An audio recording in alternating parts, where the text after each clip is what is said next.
The moment a child looks exactly like you, your past stops being a memory and becomes a responsibility.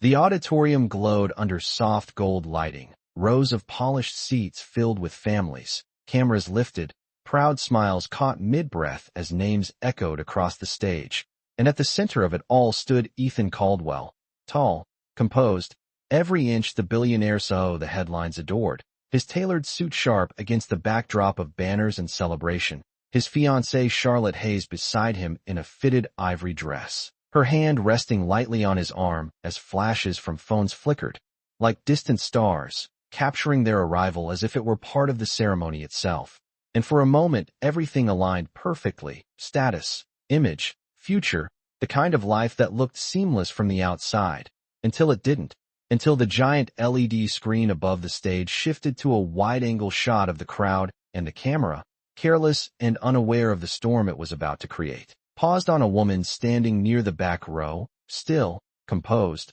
almost invisible if not for the child in her arms, and something in Ethan's chest tightened before his mind could catch up, because even from that distance, even through the glow of the screen, the child's face was unmistakable, small, calm, eyes half-lidded as if the noise of the room didn't belong to him. But the shape of those eyes, the curve of that mouth, the quiet expression that mirrored a photograph Ethan had seen 100 times in old family albums. It was his, not similar, not close, exact, and the world didn't shatter it. Didn't explode. It simply slowed, like sound pulling away from the room, like every voice lowering into a distant hum, while one image sharpened with brutal clarity, and Charlotte's fingers tightened slightly around his arm, subtle, controlled, but enough to remind him he wasn't alone. Enough to remind him that everyone could see what he was seeing, even if they didn't understand it yet. And Ethan didn't move, didn't speak. His eyes locked on the screen as if blinking would erase it,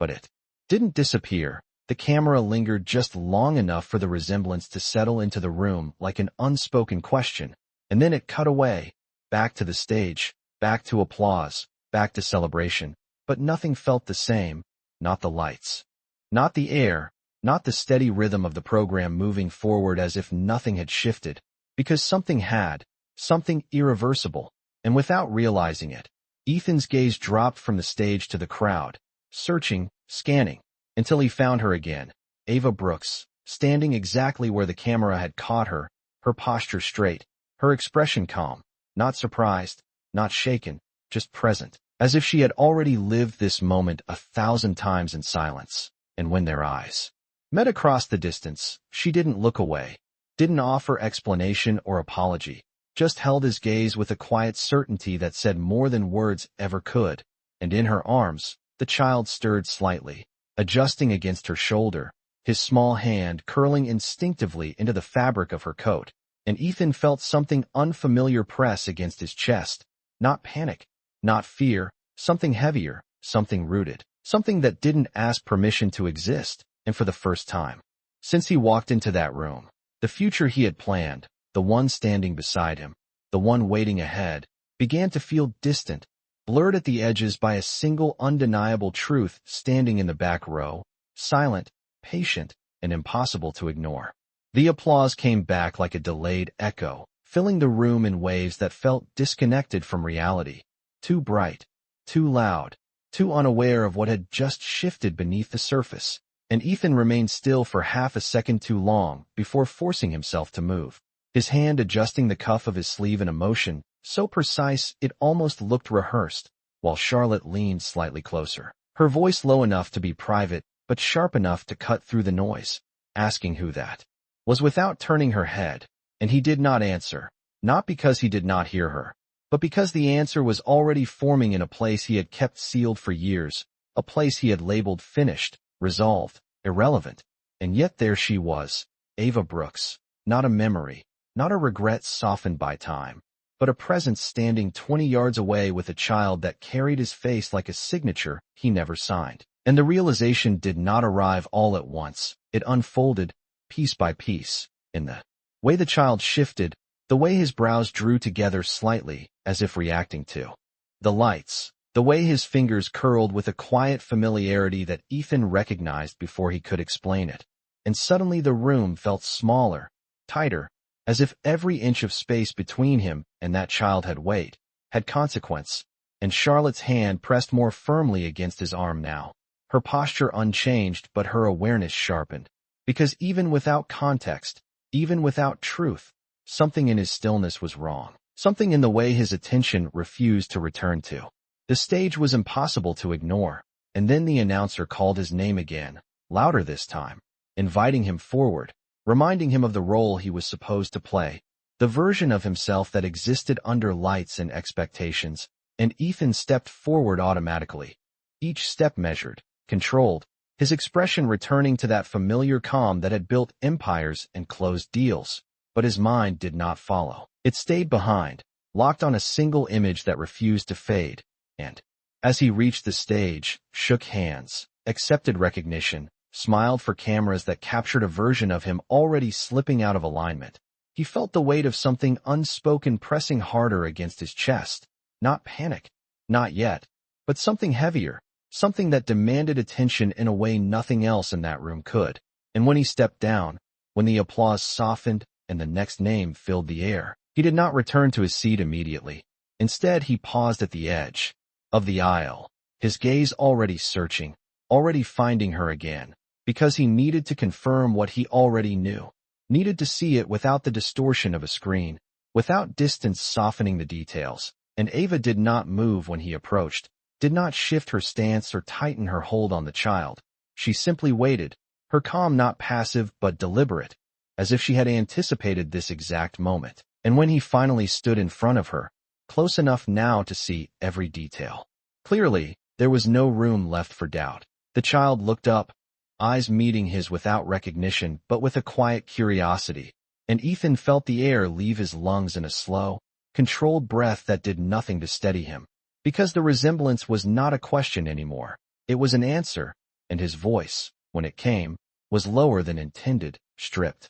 of the authority it usually carried, reduced to something more human, more uncertain, as he asked the only question that mattered. And Ava did not hesitate, did not soften the truth or cushion its impact, her voice even, steady, grounded in something stronger than emotion as she gave him the confirmation he had already seen, and the world did not react. There was no dramatic shift in the room, no sudden silence or collective gasp, because this moment belonged only to them, contained within a small space in the middle of a crowded auditorium, invisible to everyone else, but heavy enough to change everything. And Charlotte's presence lingered just behind him, close enough to feel, close enough to remind him that this was not a past returning quietly. This was a collision, immediate and undeniable, and Ethan realized, standing there with the truth no longer abstract but breathing in front of him, that nothing he had built, nothing he had planned, had accounted for this, had prepared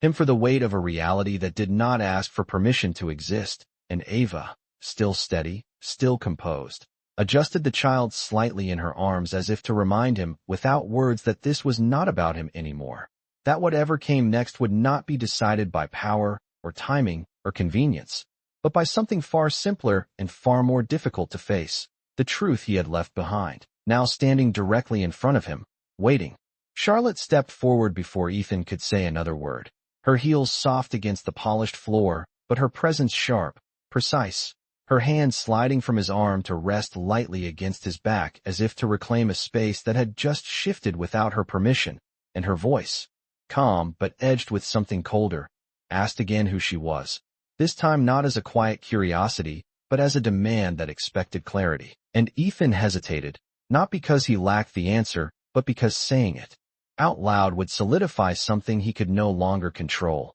and Ava did not wait for him to speak. Her gaze steady, unflinching as she met Charlotte's eyes with the same composure she had held since the moment he approached, and in that silence there was no hostility, no raised tone, just a quiet balance of power that did not need volume to be understood. And the child shifted again, his small hand brushing against Ava's collarbone before settling, unaware of the tension threading through the air, unaware that his presence alone had already redrawn the boundaries of 3 lives. And Charlotte's expression changed, subtly, almost imperceptibly, but enough for Ethan to notice, the calculation behind her eyes sharpening as she looked from Ava to the child and back again. and when she spoke, her voice remained controlled, measured in the way people speak when they're trying to maintain dignity in a moment that does not offer it easily. Asking how long this had been going on, not accusing, not yet, but already moving toward a conclusion she did not want to reach,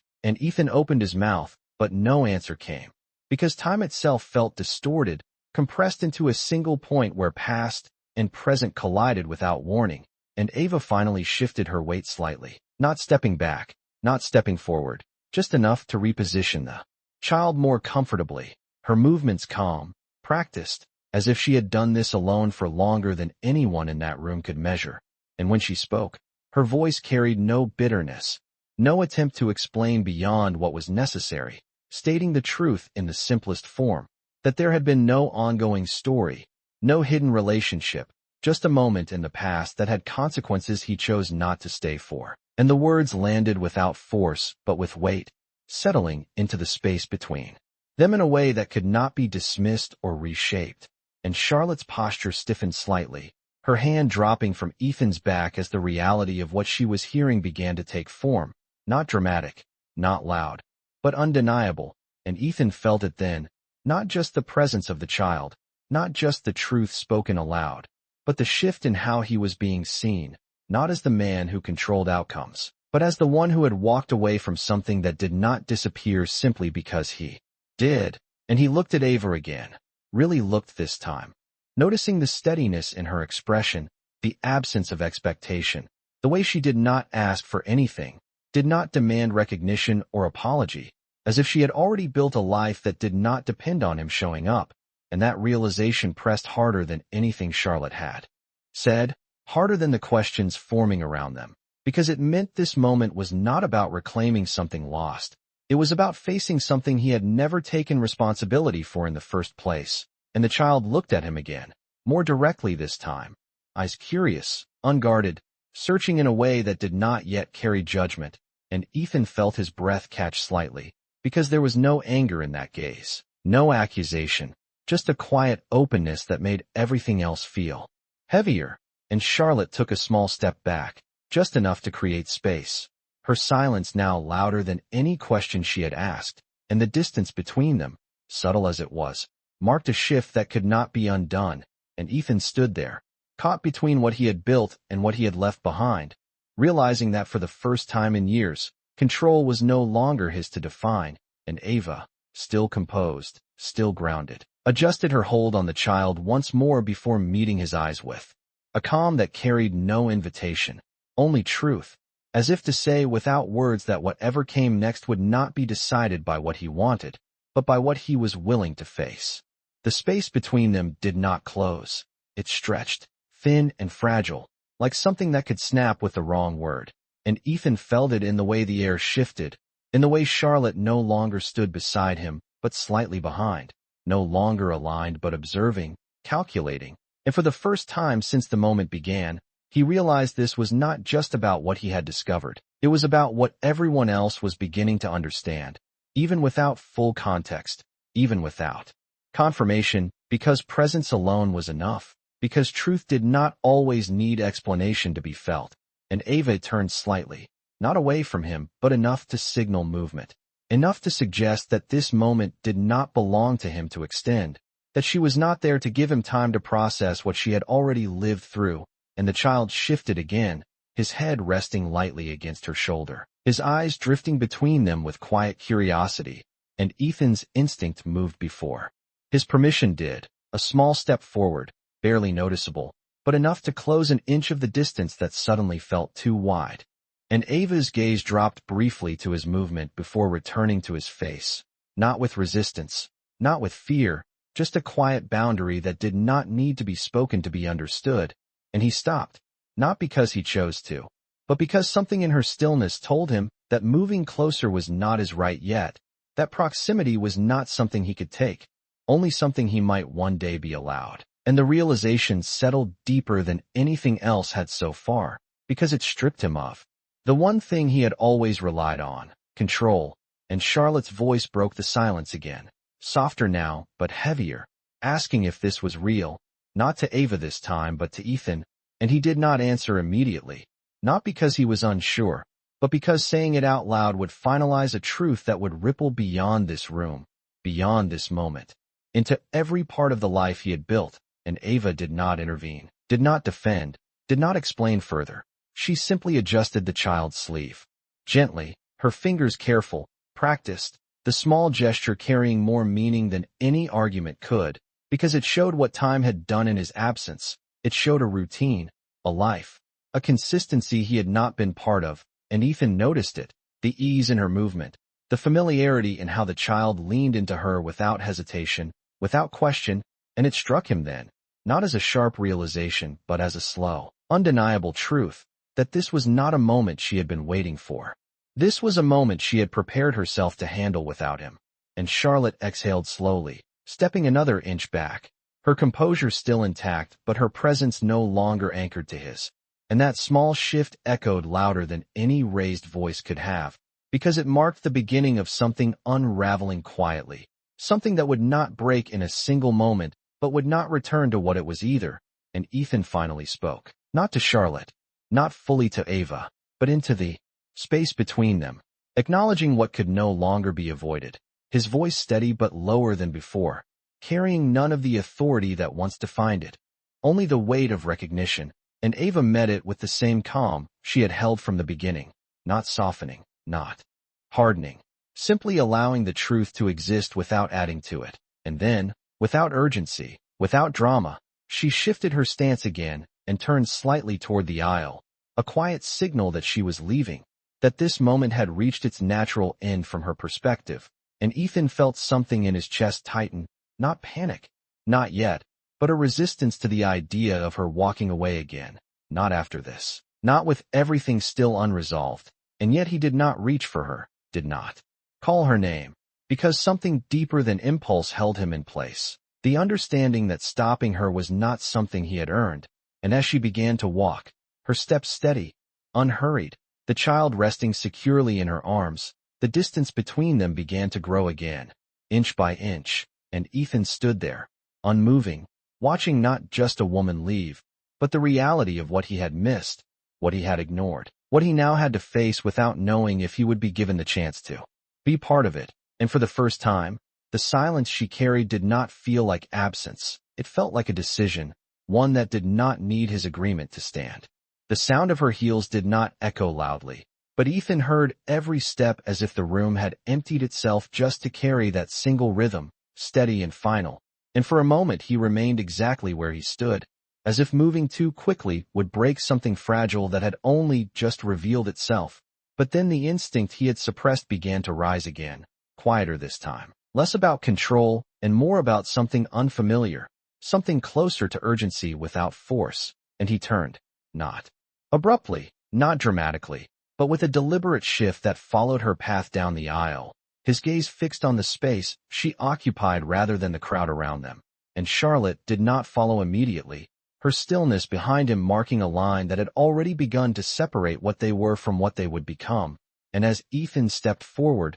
the distance closed slowly, each step measured, not chasing, not demanding, just refusing to let the moment disappear without acknowledgement. And Ava did not quicken her pace, did not look back, her movement unchanged, as if she trusted the space to remain hers, as if she knew he would not reach for her without permission. And that knowledge, that quiet certainty, pressed deeper than anything she had said, because it meant she understood him not as he presented himself to the world, but as he truly was when stripped of position and expectation. And the child shifted again in her arms, his small voice barely above a whisper as he asked something simple, something unrelated to the tension around him. And Ava answered softly, her tone warm, grounded, the kind of voice shaped by repetition and care. And Ethan felt that too, not as a sound but as a contrast, the difference between presence and absence measured in something as small as how a question was answered. And when she reached the exit doors,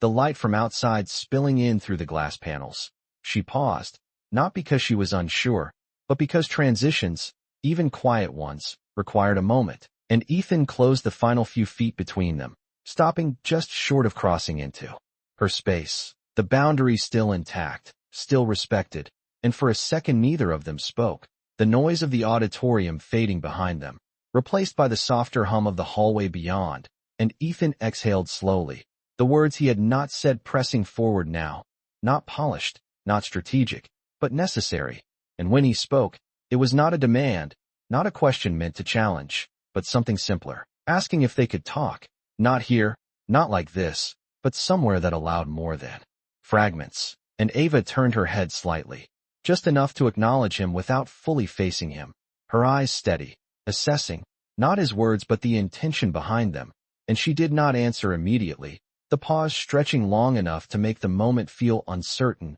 not tense, but unresolved, and the child looked at Ethan again, more directly this time, his gaze curious, open, and Ethan found himself holding that look longer than he expected, because there was no distance in it, no history, just a quiet awareness that did not yet understand what it meant, and Ava adjusted her hold again, grounding herself in the present before she spoke, her voice calm, even, not rejecting but not yielding either, saying that talking would not change what had already been lived, that time had already moved forward without him, and the words were not harsh, not meant to wound, but they carried a truth that could not be softened, and Ethan nodded slightly, not in agreement but in recognition, because he understood that what he was asking for was not owed. That conversation itself was something he would have to earn, and Charlotte's absence behind him now felt complete, not because she had disappeared, but because her place in this moment no longer aligned with his. And Ethan realized that this was no longer a situation he could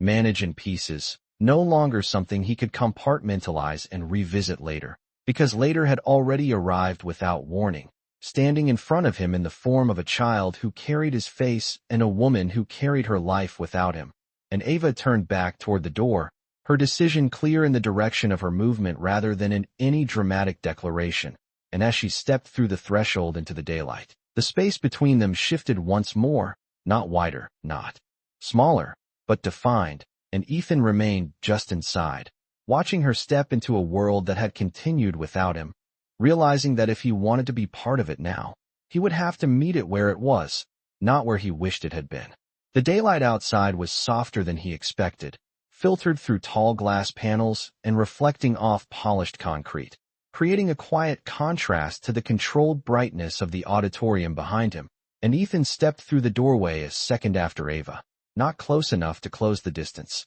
not far enough to let her disappear, just enough to exist in the same space, without crossing the line she had drawn without words. And the air felt different out here, less curated, less controlled, carrying the distant sounds of traffic, footsteps, and life moving forward without waiting for resolution. And Ava walked toward the edge of the courtyard with the same steady pace, her posture unchanged, her attention centered on the child in her arms as she adjusted his jacket against the slight breeze, her movements small, careful, instinctive, and Ethan noticed how natural it was for her, how every motion carried a familiarity that came from repetition, from presence, from being there every single day in ways he had not been, and that realization did not come with guilt at first, it came with clarity, a quiet understanding that what stood in front of him was not something new, not something created by this moment, but something that had been growing, living, continuing without him for years,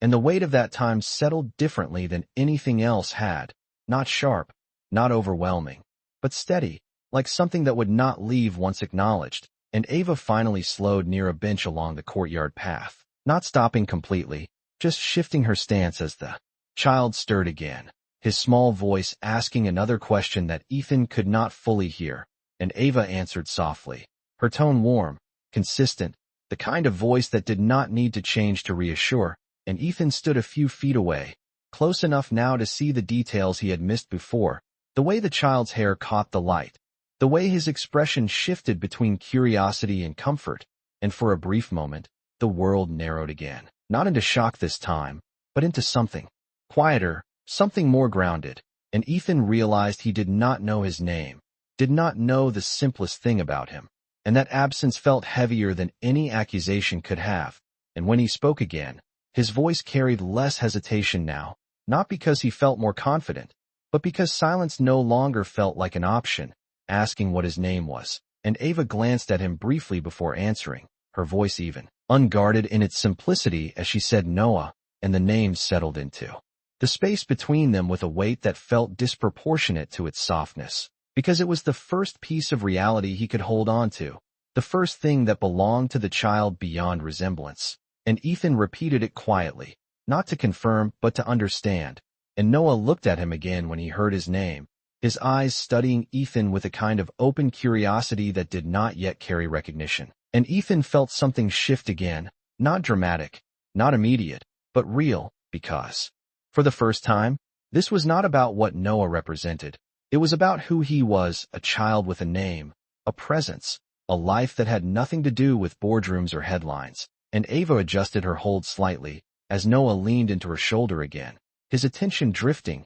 and Ethan noticed how easily he settled, how naturally he trusted the space she created, and it made something inside him tighten, not out of envy, not out of regret alone, but out of awareness, the understanding that trust was built in moments he had not been part of, in days he had not seen, in nights he had not stayed for. And Ava finally turned more fully toward him, not opening the distance, not inviting closeness, but acknowledging the conversation in a way that allowed it to exist without expanding it. And her expression remained calm, not distant, not warm, simply grounded in the present. And Ethan understood then that whatever came next would not be about reclaiming something. It would be about building something that had never existed for him before, something that required more than intention, more than words, something that required time he could not recover but might still choose to invest. And as Noah shifted again, his small hand briefly reaching outward before settling back against Ava's coat,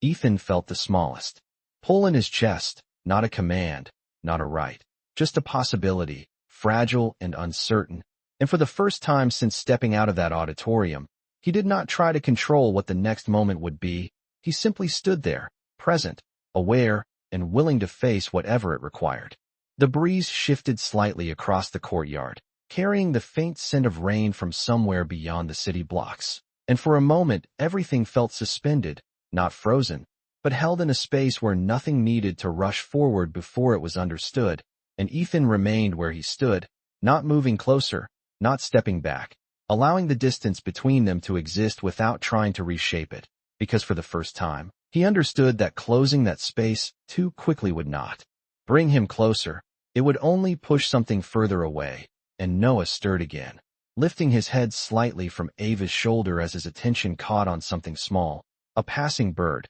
a flicker of movement that shifted his focus away from the tension he could not yet name, and his fingers extended outward briefly, reaching toward the air with a simple curiosity that had nothing to do with the weight surrounding them. And Ethan noticed it immediately, the instinctive reach, the openness in the gesture, and something in him responded, not with action, but with awareness, because it was the first moment that did not feel like confrontation or consequence. It felt like possibility, quiet and fragile. And Ava adjusted her hold again, not pulling Noah back from the moment, not encouraging it either, just allowing him to exist within it, her presence steady, grounding. And Ethan found himself lowering his posture slightly, not consciously, not as a performance, but as a response, reducing the distance in height rather than space, meeting the moment without imposing on it. And Noah's gaze shifted toward him again, slower this time, more focused, his eyes studying Ethan with the kind of attention that children give when they are trying to understand something new, something unfamiliar but not immediately threatening. And Ethan held that look, not forcing connection, not reaching out, just allowing it to happen in its own time. And Ava watched quietly, not intervening, not guiding, simply observing, her expression unchanged, but her awareness present in every small detail. And the silence between them did not feel empty. It felt intentional, like something being built without words. And Ethan spoke again, softer now, asking how old he was, the question simple but carrying more weight than it should have. And Ava answered without hesitation, her voice even, stating that Noah had just turned 4, and the number settled heavily, not because of what it was, but because of what it represented. For years of moments he had not been part of, for years of first steps, first words, small milestones that had unfolded without him even knowing they existed. And Ethan exhaled slowly, not in regret, not yet fully, but in recognition, because time was no longer an abstract distance. It was measured now in something real, something he could not reclaim, and Noah shifted again, his curiosity pulling him slightly forward as his small body leaned just a little away from Ava, not leaving her hold, but exploring the space between them, and for a brief second, his hand lifted again, reaching not toward anything specific, just outward, and Ethan felt it again, that quiet pull, that instinct that asked nothing but offered something. And this time, he responded, not by stepping forward, not by closing the distance, but by raising his hand slightly, palm open, not reaching, just present, a mirror rather than a demand, and the moment held, delicate, balanced. And Noah's gaze moved between their hands before, settling again, his small fingers curling back slowly as if deciding that understanding could wait, and Ava shifted her stance slightly, grounding Noah once more, her presence constant, and when she spoke, her voice carried the same calm strength it had from the beginning, reminding Ethan without accusation that children do not wait for people to be ready, that they grow regardless of absence. And the words did not land as criticism. They landed as truth, simple and unchangeable, and Ethan nodded faintly, not as agreement, but as acknowledgement, because there was nothing to argue, nothing to defend, only something to face. And as Noah settled again against Ava's shoulder, his attention drifting back to the world around him, Ethan understood that whatever connection might exist here would not be built in a single moment, not forced into existence by realization alone. It would have to be earned in ways he had never practiced before, through presence, through patience, through respecting the space he had once abandoned, and for the first time, that did not feel like a loss of control, it felt like the only way forward.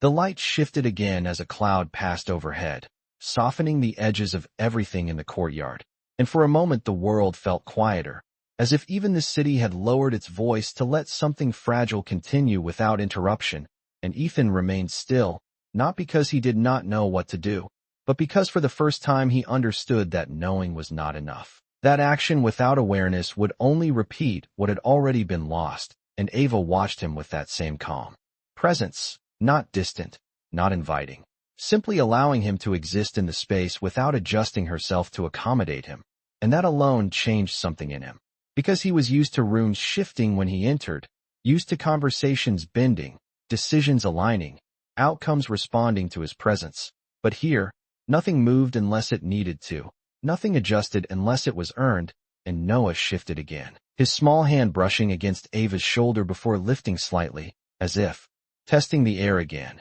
And this time his gaze lingered longer on Ethan, not with recognition, but with a quiet curiosity that had begun to settle into something more focused, something that suggested he was no longer just noticing, he was observing, and Ethan felt it, that small change, that subtle difference. And instead of stepping forward, instead of closing the space, he lowered himself slightly again, aligning with Noah's level without crossing the boundary Ava had set, and his voice, when it came, was softer than before, not directed at Ava, not meant to carry authority, but simply offered, asking Noah if he liked the birds, referencing the small movements that had caught his attention earlier. And Noah blinked, his expression shifting as he processed the question, and for a brief second, his eyes flicked to Ava, seeking something familiar, something grounding, and she gave it to him without words, a small nod, barely noticeable, but enough. And Noah looked back at Ethan,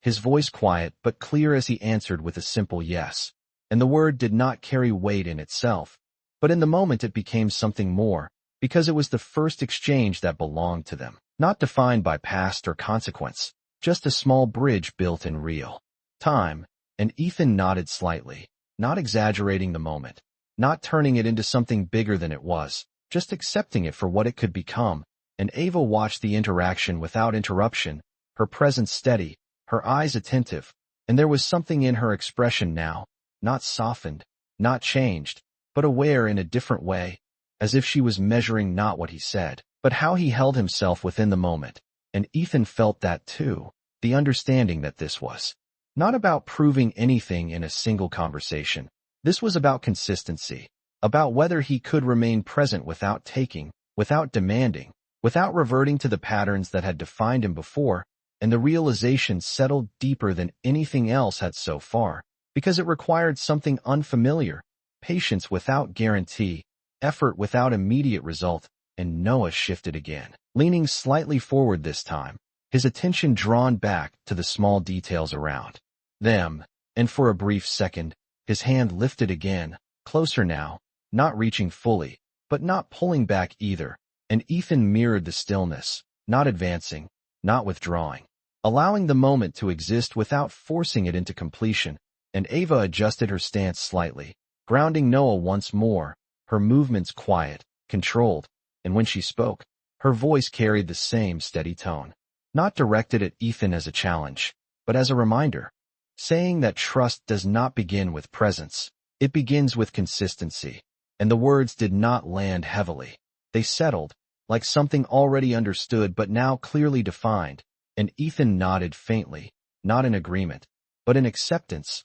because there was nothing to argue, nothing to negotiate, only something to commit to if he chose to stay, and the courtyard continued around them, footsteps passing, distant voices blending into the background, but within the small space they occupied, something had shifted, not dramatically, not visibly to anyone else, but enough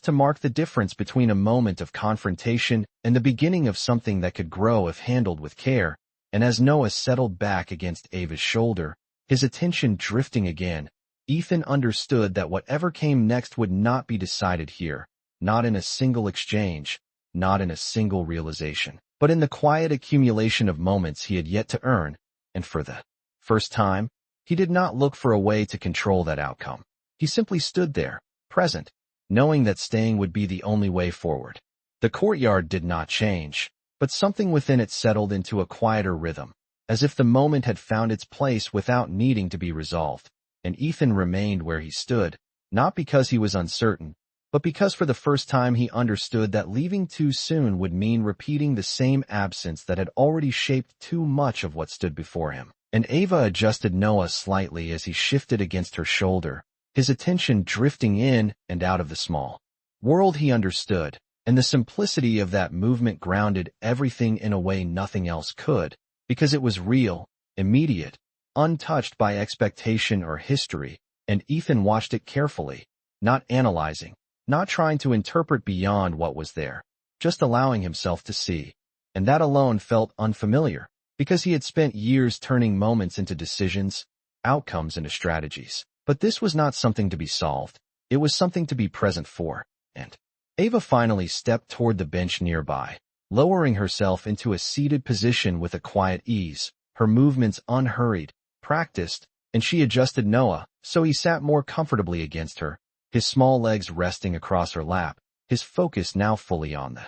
world around him rather than the tension that had once filled the space. And Ethan hesitated for a fraction of a second before taking a seat on the opposite end of the bench, not too close, not too far, leaving a space between them that was neither empty nor closed, just defined, and the distance felt intentional, something neither of them tried to change, and for a moment, no one spoke, the quiet filled instead by distant footsteps, the rustle of leaves, the faint hum of a passing car, somewhere beyond the courtyard walls, and Noah swung his foot slightly, distracted by something small near the ground, and Ethan noticed the detail, the ease in the movement, the lack of hesitation, and something about it made the silence feel less heavy, less uncertain, and more like a beginning that did not need to be announced. And Ava watched quietly, her gaze moving between Noah and the space ahead of them, not focused on Ethan, not avoiding him either, simply existing within the moment as